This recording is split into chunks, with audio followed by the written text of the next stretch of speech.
The sun had already begun its slow descent over the skyline of Lagos, casting long orange streaks across the cracked pavement outside St. Jude's Memorial Hospital. The street bustled with impatient taxi drivers, street hawkers yelling their final offers, and tired nurses dragging their feet after another draining shift. Among the chaos, he sat, silent, unmoving, forgotten. The man on the pavement. Most barely noticed him anymore. To many, he was just part of the scenery, tattered clothes, uncombed hair, and a blank stare hidden behind dark shades. A rusty tin cup rested between his knees. The few coins inside barely made a sound. He spoke to no one. He asked for nothing. Some whispered that he'd gone mad from grief. Others claimed he was cursed. But Amara noticed him. She had noticed him from the first week she transferred to the hospital, her first job since nursing school. Young, soft-spoken, and barely able to afford transport, Amara had seen her share of hardship. Yet each day, after her shift, no matter how drained she felt, she would pass by the man on the pavement. And each time, something tugged at her. At first, it was just a nod. Then, one day, she left half her jollof rice beside him without a word. He didn't say thank you. But the next day, when she passed again, she noticed the tin cup had been turned in her direction. So she kept leaving food. One Thursday evening, as she exited the hospital in her worn-out shoes and second-hand uniform, she spotted two young men, drunk, loud, and reeking of trouble, standing over the blind man. One kicked over the tin cup, scattering the few coins into the street. The other laughed, tossing an empty soda can at his feet. "Do you even know what day it is, blind bat?" one jeered. "Pretending to be pitiful so people will feel sorry for you. You probably see better than me." The blind man flinched but said nothing. His fingers trembled slightly. Amara froze. Her heart pounded. She had always avoided confrontation. But something in her cracked open, like an old door forced from its hinges. She dropped her food container and stormed toward them. "Hey," she shouted. "What is wrong with you?" The taller man scoffed. "Oh look, Nurse Cinderella's here to save her prince." "Pick up that tin," she said, her voice firmer than even she expected. "Pick it up and apologize." The shorter man stepped forward. "Or what?" She didn't blink. "Or I'll scream. Loud enough to bring security, the doctors, and the entire night shift. You think they'll let you harass a blind man outside a hospital?" There was a tense pause. Then, with a snort, the men backed off, muttering curses as they walked away. Amara knelt beside the man. His fingers groped the pavement until she gently guided his hand to the tin cup. She began gathering the scattered coins, placing them back, one by one. "I'm sorry," she whispered. "People can be cruel." He didn't speak, not right away. But then, for the first time in all the days she'd seen him, he turned slightly in her direction. "You're the only one who's ever said that," he said, his voice deep, rough like gravel, but gentle. She smiled. "What's your name?" There was a pause. Then he replied, "Musa." Amara nodded. "Well, Musa, I'm Amara. And I think the world's been blind to more than just your eyes." And just like that, something shifted. In the middle of a dirty street, beneath the flickering hospital sign and the distant honk of impatient cars, a connection was formed, not built on pity, but recognition. Not of wealth or looks or status. But of something deeper. She stood and handed him her untouched food container. "I made it myself," she said softly. "It's not much, but it's warm." As she walked away, Musa held the warm box in his hands, his fingers shaking slightly, not from the chill, but from something he hadn't felt in years. Hope. The next few days slipped by like silent footsteps, uneventful to most, but deeply significant to two unlikely souls. Amara found herself looking forward to the end of her shift, not because it meant rest, but because it meant him. The man on the pavement. Musa. He never asked for anything. Never begged. Never even seemed to expect her return.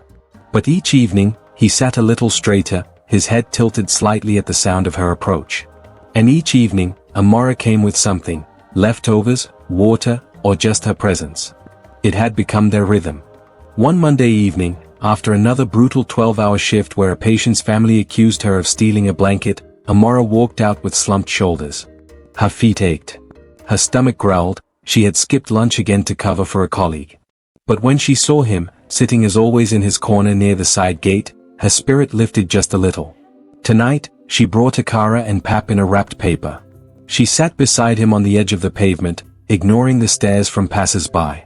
"You didn't have to," Musa said, as though he'd been waiting to say those words. "Maybe not," Amara replied, unwrapping the food and placing it in his hands, "but I wanted to." He nodded slightly, quiet for a moment. "Then, why do you do it?" "Because I know what it feels like to be invisible," she whispered, surprised at her own vulnerability. Musa turned his head toward her voice.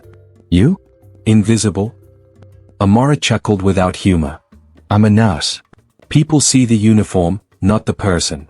They see what they want, a servant, a scapegoat, someone too poor to matter. And when I remove this uniform, I go home to a tiny flat with a leaking roof and empty cupboards. So yes, I know what it's like." Musa didn't reply immediately. Instead, he carefully broke off a piece of Akara and chewed slowly. After a long pause, he said, "You have a tired soul." Amara blinked.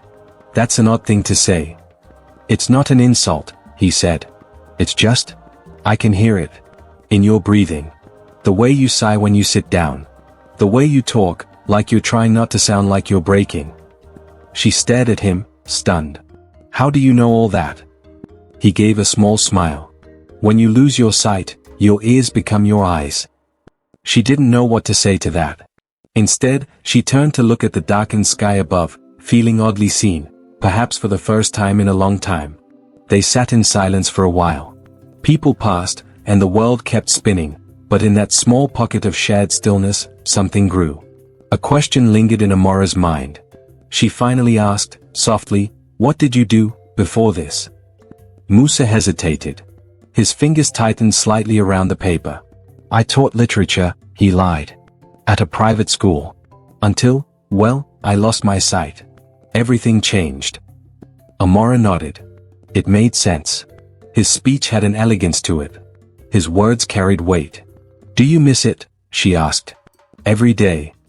They sat longer that evening than usual, the sounds of Lagos slowly shifting to nighttime tones, quieted engines, distant music, and the chirping of crickets. Amara stood eventually, brushing dust from her skirt. "I'll see you tomorrow?" He turned his face toward her and gave the faintest smile. "I hope so." She walked away slowly, her heart heavy but warm. She didn't know why she cared so deeply, so quickly. Maybe it was the loneliness in his voice. Maybe it was the way he never pitied himself, despite his condition. Or maybe, just maybe, it was because for once, someone understood her without seeing her. And behind those dark glasses, Musa, Darian Okoye, the billionaire once hailed as a tech giant and financial genius, sat still, listening to her footsteps fade. He hadn't lied about everything. He had lost his sight. He had lost everything. But this woman with fire in her heart and sadness in her bones, was the first thing he wanted to find again. And so, for the first time in 2 long years, he allowed himself to hope. The week that followed was painted in small, tender moments, an exchanged word here, a shared silence there. For the first time in years, Darian, still known to Amara as Musa, found comfort in something that wasn't solitude. He had grown used to being invisible, to feeling less than human in the eyes of strangers. But Amara saw him. And that terrified him. She came every evening now, always tired, always soft-spoken, but never indifferent. Some days she brought food, other days just a bottle of cold water and conversation. He came to recognize her scent, hibiscus lotion and soap. Her laugh was rare but beautiful, like wind chimes on a rainy day. And her voice, it was the first thing in years that made him feel alive. One Wednesday, she brought a first aid kit with her. "Your knuckles are bruised," she said, taking his hands in hers without waiting for permission. "You're not protecting yourself properly." "They don't usually hit me," he murmured. "Just throw things. Words. Spit." She flinched. "That's worse." "I'm used to it." "Well, you shouldn't be." He winced slightly as she dabbed antiseptic onto the raw skin. Her hands were gentle but sure, familiar with pain, unafraid of it. "I know you said you used to teach," she said, carefully wrapping gauze around his hand. "But I've been thinking." "Oh? You speak like someone who's, I don't know, been in rooms where things happen. decisions, power. He tensed. What makes you say that? She shrugged. You listen more than you talk. You don't get startled by noise. And your words, they sound like someone used to being heard. Darian was silent for a moment. Maybe once, he said. But not anymore. She finished wrapping the bandage and looked up at him. Her voice was barely above a whisper. You're still that man. You just think you've stopped being him. Her words hit harder than she knew. Because truthfully, he had stopped being that man. The moment the car crash took his sight, it also took his confidence, his company, his so-called friends. His board had pushed him out. His fiancée had left within a month. His family turned distant. The empire he built had rejected him like spoiled fruit. But Amara, she didn't treat him like a charity case. Or a burden. Or a fallen star. She treated him like a man. I don't even know what you look like, he said suddenly. Amara blinked, surprised. What does that matter? It doesn't, he said. Not to me. But I imagine you know what I look like, and you still come. She laughed softly. You want to know what I see when I look at you? Yes. She leaned in slightly, her voice tender and steady. I see a man who's surviving in a world that tries to break people like him. I see hands that are scarred but strong. I see a face that carries weight, but not bitterness. And I see eyes that may not see me, but somehow make me feel seen. His throat tightened. His fingers clenched around the edge of the bench they now sat on, just a few feet from the sidewalk. No one's ever said something like that to me before, he said hoarsely. Amara shrugged. People are often too busy looking at what's missing to notice what's left. A gust of wind swept through, lifting a strand of her hair. Without thinking, he reached out, fingers grazing the air until she gently guided his hand to her face. He touched her cheek. Her skin was warm. Smooth. She let him explore gently, the outline of her jaw, the soft curve of her cheek, the ridge of her nose. When his fingers trembled, she didn't flinch or pull away. You're beautiful, he whispered, awestruck. Her eyes softened. You're not supposed to say that. You haven't seen me. I don't have to. Their breath mingled in the narrowing space between them. Something hung there, unspoken, but undeniable. A spark, flickering in a place both of them thought had long gone cold. But then Amara stood quickly, pulling away. I should go, she said, her voice suddenly clipped. It's getting late. Darian could feel her retreat, not in footsteps, but in energy. I didn't mean to make you uncomfortable, he said. You didn't. That's the problem, she replied, almost bitterly. You didn't. She walked off into the dimming streetlight before he could ask what she meant. Left alone once again, Darian tilted his head toward the sky, blank and black as his sightless world. He didn't know her full story yet. But he was starting to realize something dangerous. He was falling in love. And he was doing it under a lie. Because she thought she loved the blind beggar. Not the billionaire who disappeared from headlines. And if she ever found out who he really was, would she still see him? The sun hung low in the sky, casting long shadows over the city streets as Darian sat quietly in his usual spot by the fountain. The air had a chill to it that evening, and though his vision was gone, he could feel something shifting, like the world was holding its breath. Across the square, a man in a dark trench coat froze mid-step. His eyes narrowed.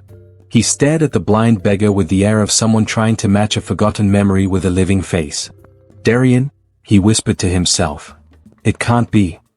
That man was Ezekiel Okafor, once Darian's most trusted junior manager at Okoye Technologies. Fired unjustly by Ayib and the board after Darian's disappearance, Ezekiel had drifted between jobs, still bitter at how the company had turned its back on its founder. Now, staring at the familiar profile of the beggar, slightly thinner, rougher, but unmistakably him, Ezekiel's heart raced. He fumbled for his phone and took a photo, his fingers trembling. Within hours, the photo was on the desk of Darian's old lawyer, Jude Essien, and in the inbox of Amara Okoye, Darian's former fiancée, a brilliant public relations executive who once stood beside him in boardrooms and gala halls, until the accident tore their world apart. Jude stared at the image. He's alive, he said grimly, and hiding in plain sight. Alaro's response was colder, find him. Before the press does. Back at the hospital, Amara moved through her shift distractedly. Thoughts of Musa, Darian, haunted her. The connection between them had deepened, becoming something unspoken but undeniably real. She wasn't sure what it meant, but she felt it in her bones. He mattered. That evening, she stopped by his usual bench. He wasn't there. She found him down the alley behind the old bookstore, sitting silently with his head bowed. "Musa," she said gently, kneeling beside him. He didn't respond. She noticed his hands were shaking. Was it fear? Cold? Or something deeper? "I brought you some dinner," she whispered. As she opened the food container, something fell from the folds of his rags, a luxury wristwatch. Amara blinked. The watch was sleek, engraved with tiny initials, D.O. It wasn't just expensive, it was custom-made. She picked it up, her fingers trembling. "Musa, this watch," she began softly. "Where did you get this?" Darian's face turned sharply toward her. His voice, usually calm, now trembled with alarm. "Why are you asking?" he snapped. "Why are you snooping through my things?" "I wasn't," she said quickly. It fell out. I didn't mean to upset you." But the fear in his face had turned into something darker. "Is this why you've been kind to me?" he hissed. "Because you thought I had money? That I used to be someone important?" "No," she cried, backing away. "That's not." "Leave me alone," he said harshly. "I don't need your pity. Or your curiosity." The words hit her like slaps. She stood up slowly, stunned. "I cared about you before I even knew your name," she said, her voice thick with tears. "But maybe I was wrong. Maybe you don't want to be found. Maybe you don't want to be loved." She turned and walked away. Darian didn't call after her. He couldn't. His heart screamed to stop her, to tell her everything, but fear, crippling, choking fear, held him back. 4 days, Amara didn't return. She stopped visiting the bench. She ignored the alley. Even at the hospital, her co-workers noticed a hollow look in her eyes. Nkechi tried to coax her back into her old rhythm, but Amara only smiled faintly and shook her head. "He wasn't who I thought he was," she said once. "And maybe I wasn't what he needed." Meanwhile, Darian sat alone, haunted by silence. He kept the watch close now, not to remember who he was, but to remember what he had just lost. He didn't know that wheels were already turning behind the scenes. Jude and Alaro closing in, Ayub receiving silent warnings, and Ezekiel preparing to speak to the press. The mask had cracked. And soon, everything would shatter. The city woke up to chaos. Every major news channel, blog, and gossip site screamed the same explosive headline. "Missing billionaire Darian Okoye found begging on streets." The article featured a photo, grainy but undeniable, of Darian, seated in ragged clothes with dark glasses and a white cane, just outside the hospital where Amara worked. It quickly went viral. Social media exploded with shock, memes, conspiracy theories, and commentary. Within hours, camera crews swarmed the hospital entrance.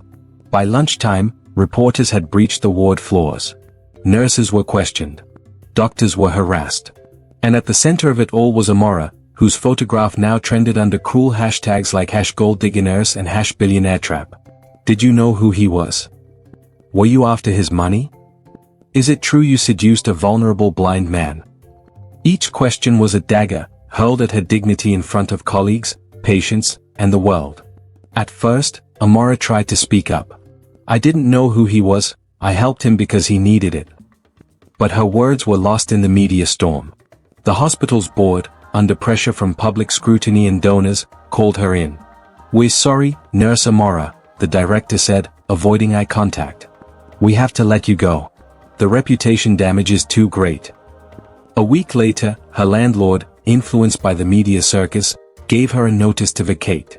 Humiliated, betrayed by the very city she once served with selfless care, Amara packed her things and boarded a quiet bus to the only safe place she had left, her grandmother's village. A dusty, slow town miles away from the flashing lights and cruel whispers. Meanwhile, Darian sat in his penthouse again, restored, powerful, and alone. Ezekiel's report had forced the board to acknowledge his survival. Jude had navigated the legal labyrinth and reinstated him as majority shareholder. Alaro, for her part, had made sure his public image was salvaged, but not without cost. The corporate world applauded his comeback. The world saw a tale of downfall and redemption. But Darian saw only a love he had destroyed. Every time he opened his phone, he saw Amara's haunted eyes plastered across headlines. He'd been silent while the world ripped her apart for something he had caused. He knew what he had to do. A press conference was called. The hall was packed with journalists, cameras, and flashing lights. Darian walked slowly to the podium, still wearing his dark glasses. He looked composed, regal even, but the crack in his voice betrayed the storm inside. "I want to tell you the truth," he began, his voice low. "Not the version you've read. Not the one built on guesses. But the truth." The room hushed. "I became blind in an accident that cost me more than my sight. It cost me myself. I walked away from my life to learn if there was anything left of it worth saving. I hid among the forgotten. And that's where I met her." He paused. "Amara." He took a shaky breath. "She didn't know who I was. She never asked. She gave without expectation. She helped me eat, sleep, breathe. She gave me her time, her laughter, her heart. And I pushed her away when she found a glimpse of who I really was, because I was afraid. Not of her, but of being loved for the first time, not for my name, but for my soul." Gasps rose from the audience. "She didn't manipulate me. I lied to her. She didn't chase wealth, I ran from it. And now, the world has punished her for loving me." His voice cracked. "She was the best thing I ever had. And I ruined it." The clip aired live across the country. In a quiet village far from the city noise, Amara sat in her grandmother's small parlor, watching the screen through tear-filled eyes. The old woman beside her gently squeezed her hand. "You see, child? Even the truth has legs. It will always find its way." Amara couldn't speak. Her chest was tight, her heart aching. Not just from pain, but from hope trying to bloom again. In the days that followed, public opinion shifted. #Justice for Amara began trending. Journalists retracted articles. The hospital offered her job back. Apologies came from strangers and friends alike. But Amara stayed silent. She wasn't ready yet. Because forgiveness wasn't about the world, it was about her. And whether the man who had hurt her could truly earn a second chance. The roads leading to Ijeoma, Amara's grandmother's village, were muddy and winding. They were nothing like the paved highways of the city. Here, life moved slower. Kinder. Quieter. But for Darian, the journey was anything but easy. 4 days after his public confession, he had sent letters. Flowers. Messages through Jude, even a televised plea. But Amara responded with silence. Now, he stood on the edge of her village with little more than a cane in his hand, raindrops trickling down his face, and a heart full of apology. The sun dipped behind storm clouds as he approached the small, clay-roofed house where she stayed. The gate creaked as he pushed it open. Her grandmother saw him first and gasped. "You. Please," he whispered.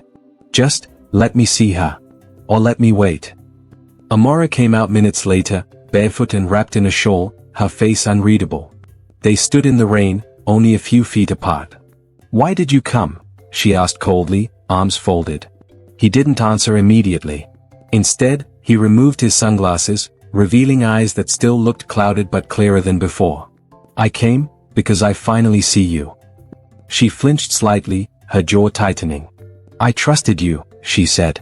"You let the world destroy me while you watched in silence."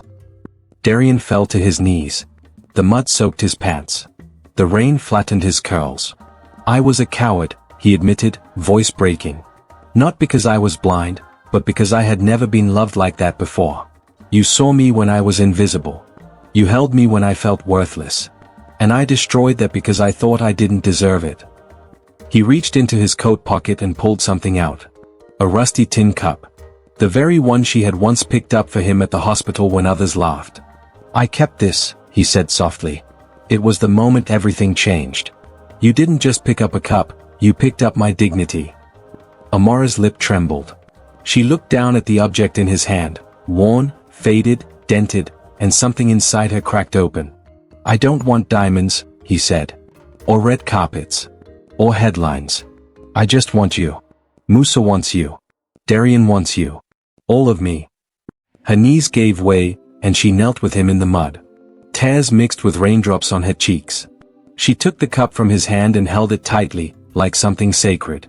"I'm still angry," she whispered. I know, he said. And I'm still hurt. I'll wait until you're whole again. She looked into his eyes, saw the raw sincerity, the trembling hope of a man who'd learned to love without shields. I don't need you to be perfect, she said. I just need you to be real. Weeks later, Darian underwent a high-risk surgery with the help of the world's best ophthalmologists. The result wasn't full recovery, but partial sight. Enough to see shadows, light, outlines, and the silhouette of the woman he loved. He wept when he saw her. Amara smiled and wiped his tears. You don't need full sight to love me, Musa. You never did. Together, they returned to the city, not with pomp, but with purpose. They launched the Second Sight Foundation, an initiative dedicated to helping the blind, the forgotten, and the homeless rebuild their lives. Amara ran its community outreach programs. Darian handled strategy, policy, and public speaking. They were a team, equal, passionate, and driven by the pain they'd once lived through. And when he finally proposed to her, it wasn't at a luxury restaurant or gala. It was at the foundation's small local center. He knelt, again, holding out the same old tin cup, polished but unadorned. Will you continue this journey with me, through shadows, storms, and light? Amara laughed through her tears and said the only word that mattered. Yes. They didn't just find love. They built something bigger. Because some stories aren't about fairy tales.